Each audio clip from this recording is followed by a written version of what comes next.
I mean, you just don't duck. Like, someone asked me earlier, how do you practice your aim? Guys, like, this isn't me just trying to be lazy with my answer, because if I was with you right here in front of me and you were sitting in my station or we did a lesson, I would give you more feedback than this. But whatever you want to work on, guys, just do it. Just go in a server without enemies. If you're trying not to duck as much, then be aware of your left hand. Sit here and shoot at the wall and try to not think of pressing control when you stop and spray. And then we see people. So ducking's not bad if the other person's committing as well. Especially if you have a jump on them. Right here, if I were to duck and kill that guy, it's not a big deal, you know? But the problem with ducking is when people, this is a big issue people have, is they start shooting and then they duck and they don't know how to control it. You can't control the spray while you drop. If you're not advanced enough to the point where you can start spraying, drop into a duck. Actually, I'm buying duck. If you guys can't drop into a duck while you're playing, like and control it, then you should practice ducking first and then spraying like that. So rather than shoot, duck, and then shoot, duck and then shoot like that. Duck, shoot, and it's a very split-second decision you make. Duck, then shoot, you know, duck, then shoot, right? But if you shoot and then duck, it's a more complicated process. See how I stood right there? Like, it's a little bit more advanced.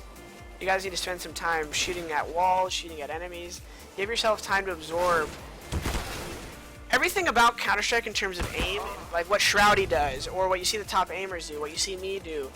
A lot of our shooting is subconscious. We're not thinking about it. Everything to do with sports, or even Counter-Strike, hockey, football, soccer, basketball, all the greats, it's not about them thinking of a certain rhythm and then like, oh, this is how I make the shot, I think of this. It's actually they're thinking of nothing, but they go and practice that jump shot, they go and practice that three-point shot, they go and practice the layup fucking 1,000 times, and then eventually you get this feeling subconsciously in your body that this is how I do the shot, and then your brain can go other places. It doesn't have to think about the shot, right? So if you're still thinking about shooting while you're playing, you're not advanced enough to ask me almost like what you should practice on. You need to just practice. You just need to play. You just need to play.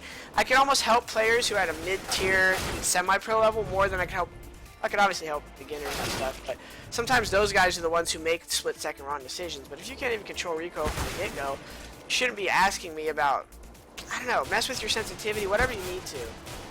You just need to realize it's all subconscious, guys, that all your aim and everything is muscle memory. You just need to practice. That's why they say DM is good. DM will help your shooting. Remember this, guys. DM will help your shooting, and if you want to do things like I just did, like practice duck, then shoot, shoot, then duck, stand, shoot, strafe, whatever, that's all fine. That does not mean you're going to have better results when you play fucking competitive. It just doesn't. Because competitive is not about killing people always. If you win your one-on-one battle like this, okay, I died, right? Am I bad now because I just died right there? No, like, competitive is not about always winning one-on-one battles. You need to. At a pro level, if you're losing one-on-one battles, that's what it comes down to. You have the best strat in the world. If you don't get the kills, you die. But to even get to that level, deathmatch doesn't mean shit if you're making bad decisions and you're an erratic player and you always play for yourself. Counter-Strike, like, remember that pistol round we just played in FPL? And I told Warden to go back long and I mollied the site? Imagine I just run off Cat early there. Spawn guy has a fair battle at me. But since I mollied top site on Dust 2 first and my long guy got up, it added pressure to the Spawn guy, and now his aim isn't going to be as on point because why? His subconscious is altered, right? Now he's thinking about more. The more you make your enemy think, the less their skill is. When you're playing Counter-Strike, your success in competitive has nothing to do with your aim except winning small one-on-one fights. If you're losing a lot of one-on-one battles, then yeah, you obviously still need to practice. But if you feel your aim is pretty good, but your results aren't that good in matchmaking, that's because you're probably not making very smart plays, and you need to spend more time understanding the game. It's that simple. A lot of people look at the game from their point of view. Sometimes, literally, just like, if say I'm here and it's a competitive and I get a kill and sit in this corner, well, if you're thinking for yourself, you're thinking, okay, I killed this guy CD spawn as a terrorist, I need to go flank the B guys. Well, how about take a look at your radar? Is your team going A or B? If they're going A, well, you're going to catch a B rotator. If they're going B, then you're going to catch an A rotator. Start thinking of these things and you'll get more kills. You feel me?